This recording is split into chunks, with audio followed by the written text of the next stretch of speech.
Barbell Investing for Retirement Portfolio Part 5. And this is going to be the interesting one. We're going to do 2 for 1 in this video, 2 episodes, because what we're going to do is we're going to take 5% annual distributions, adjust for inflation, the whole thing, and then we're going to have 5% annual distributions adjusted for inflation, but after 10 years, we're going to reduce our expenditures by 10%, and we'll see how it shakes out. It's interesting here. I think you're going to like what you see here. So remember, we started with 7% distributions a few videos back. We did 7% distributions with a 10% reduction in spending. I think we got up until 1982, if memory serves. Yeah, 1982, similar around both those models. So we had about 20 years of income. Then we did 6% distributions and 6% distributions with 10 years, 10% decline in spending in year 10. I think we got to 1986 and 1987, if memory serves. Something like that. Or we had almost 30 years now. No, we got to 1987 and 1992, if I recall. But anyway, go back and see that one. Either way, we basically had 20 years and roughly 30 years. Now let's see what we have with 5% distributions. Again, the whole point about this is one of the most the tepid times of the stock market, without question. High inflation, low returns, tough. All right, so here's the Barbell Investment Portfolio for Retirement, 5% distributions, 5 years cash. So we're doing the 2 plays. 5% in the 5% of a $500,000 portfolio, which is $25,000 a year, which means we're putting $125,000 in the cash plate, and we're putting $375,000 in the stock plate. Okay, so that's what we're doing here. The 7% meant we're putting $35,000 in the cash plate, or 35 times 5. Off the top of my head, I can't remember what that was. And the 6% meant we're putting $30,000 in the cash plate, or 30,000 times 5, $150,000. So here we just got $125,000 in the cash plate, and everything's still the same. Same inflation rate of 1.3 to start the year with in 1963. Then it went to 1.6, 3.1. You can see it going up, 5.7 in 1970. These are real world numbers, my friends. 1975, 9.1. And then the dastardly stuff here. We got in 1979, 11.3. 13.5, 10.3, and so on and so on. These years right here from basically 73 to 82 are horrible. No other way around that. Don't forget, from 73, the S&P 500 was at 73. The S&P 500 closed at 97, and then in 1982 it closed at 140. So not a huge, actually, at the end of 72, going into 1973, the S&P 500 closed at 118. At the end of 1981, it closed at 122. So really nothing at all to speak of there in terms of growth of the portfolio. Now, dividends were different. I mean, we still had, I think I got dividends. I'm just curious. Our dividends from 1970, the yields on dividend, 1972, dividend yield right there was 2.68, 3.5, 3, 5, so roughly 5%. Yeah, about 5%. So hardly anything in terms of total return relative to price to point to point. I mean, look at this. I mean, we're talking. It ended the year going into 1973. It ended the year at 118. At beginning of 1982 is at 122. Crazy. So we had 4 points it increased by. That's it, 4. And yet we have averaged 5% dividends, and look at the inflation. 6, 11, 9, 5. I mean, the inflation alone just ate away the dividends. I mean, that you can't find a more horrible year than 73 to 82. Man. It's preposterous. And you can say, well, dividends, yeah, but dividends didn't save us relative to inflation. All right, so let's keep going. All right, so again, we take $25,000. We have it in cash. The next year, with a 1.3 inflation, we need $25,325. The next year, we need $25,654. The next year, with a 1.6% inflation, we need $26,065. And then we have 2.9% inflation. We need $26,821. So 26,821, we times that by 5 years because we got to replenish the cash plate, which means we put $126,000 in the portfolio, in the cash plate. It has to come from the stock portfolio. So in 1966, we ended the year at $542,000. The portfolio grew by 23.98%. from which we reduced that by 126,000, which were put into the cash plate, which left us at $545,000. So not too shabby. I mean, basically we took out what we made that year, so that's pretty good. All right, so now we just do the same thing. We in year 1971, at the end of 1971, we needed 33,000 because inflation was starting to rear its ugly head. In fact, the interesting thing is, I can do another video. Look at that. Inflation versus yield versus dividends. Anyway, I'll come back. I'm losing my train of thought.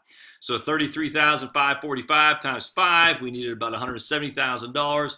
Our portfolio had grown in this case to 659 times 1.1898%, and then we took out the 169,000, so we're left with 615,000. So after 10 years, we're looking pretty good. We almost have double, not quite double, but 80% more than what we started with in the stock plate of 375, and we have 5 years of expenditures for sure.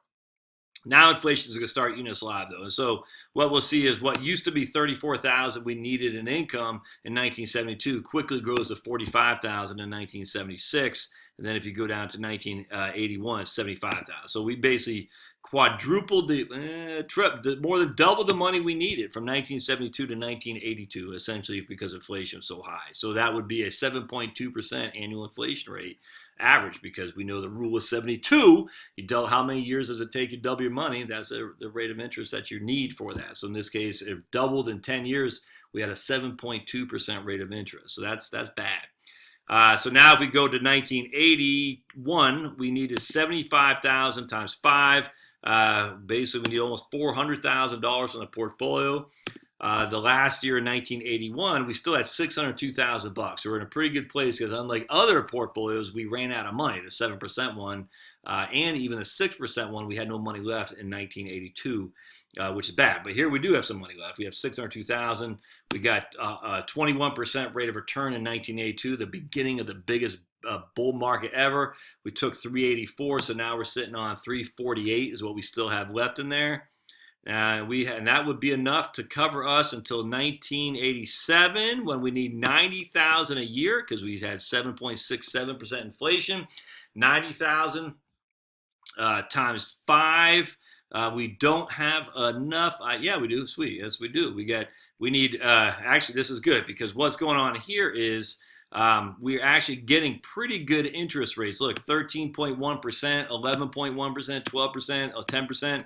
We're getting better rates of interest on our bonds, our cash plate, than the rate of inflation. So here you got 11, 13, 14, 12, and inflation is 3.2, 4.3, 3.6. So we aren't spending that cash plate down nearly to the extent as we were before. So now we're starting to get the benefits of low inflation, still high interest rates, and yet a stock market is taking off. So because we were able to survive into 1982, we're just as gravy now.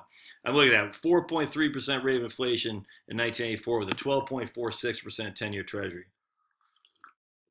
Sometimes it's good to be king, my friends. All right, so now we need, in this case, because we didn't spend that much money, we only needed, even though we need $90,000 a year to live on, so $90,000 times 5 would be $450,000.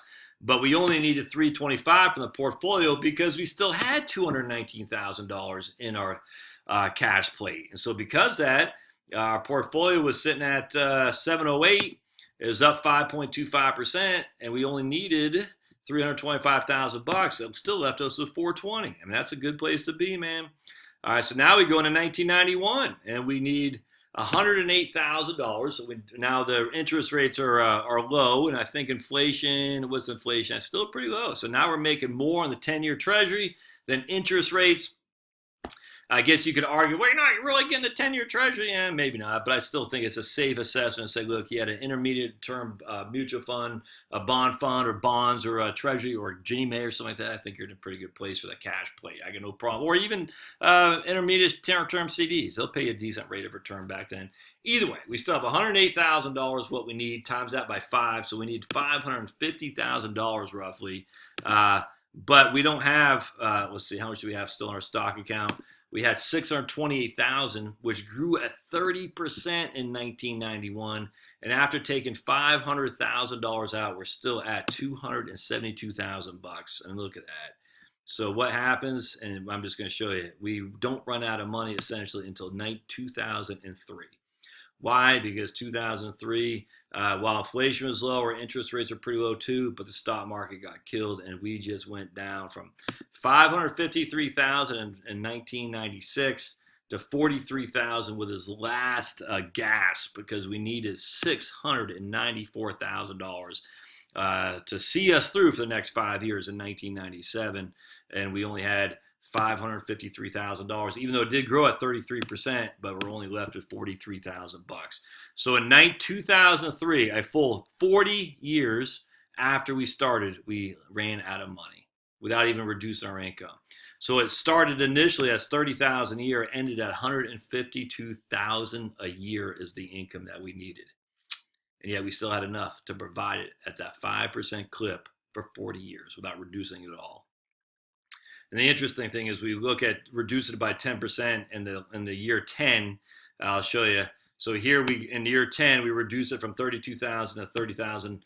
Again, $2,000, not a huge issue a year. We're just reducing it by 10% in that 1 year. And the following four, I mean, it's reducing by 32,000 to 30,000 to 31,000. But I mean, just that one time, and then we never run out of money, ever. In 2018, we still have 316,000 in our portfolio, and was costing us 186,000 a year to live on. We have it now. We're going to run out of money now, because at this point we need $186,000. But if we retired in 1963 and it's 2018, that's that's 50. Let's see. I was born in 1970, so that's 55 years, my friends. That's 55 years. Good stuff across the board, if you ask me. I love it. So again, just the idea that the 4% rule, we haven't touched the 4% rule. I get it. You can mince meat this any which way to Sunday. Say, well, you need, I don't know.